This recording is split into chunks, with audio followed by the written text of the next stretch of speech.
국민의힘이 LH 사태 특검과 국회의원 부동산 소유 전수조사를 하자는 민주당의 요구를 받아들이기로 했습니다.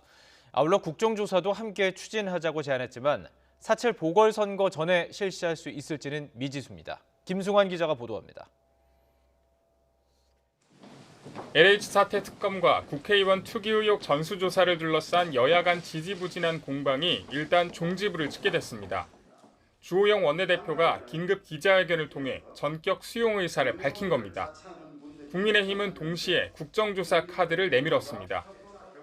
우리 국민의힘은 거두절미하고 국회의원의 강력한 전수조사는 물론 특검과 국정조사 실시를 요구합니다. 더불어민주당은 뒤늦게나마 현명한 결정을 해줘 다행이라면서 곧장 협의에 들어가겠다고 화답했지만 성과가 나기까진 가시밭길이 예상됩니다. 전수조사의 경우 조사기간과 대상자 범위를 두고 여야 간 의견이 달라 첫 발을 떼기조차 쉽지 않습니다. 민주당은 중립적이고 객관적인 기구나 기관, 국민의힘은 감사원 감사 방식을, 정의당에선 국회 내 조사기구나 국민권익위 조사 의뢰를 제안한 상태입니다.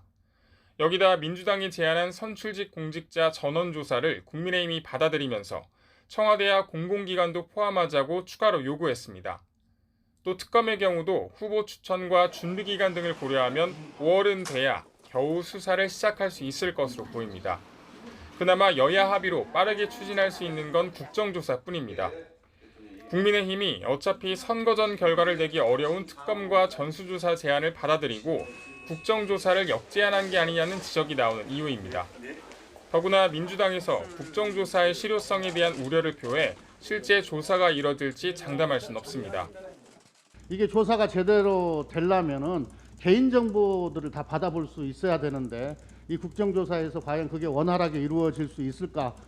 LH 사태가 보궐선거의 최대 이슈로 자리 잡으면서 야당은 공세를, 여당은 방어하는 모습이 이어지고 있습니다. 근본적 해결보다 선거를 위한 셈법 계산에 더욱 열을 올리고 있습니다.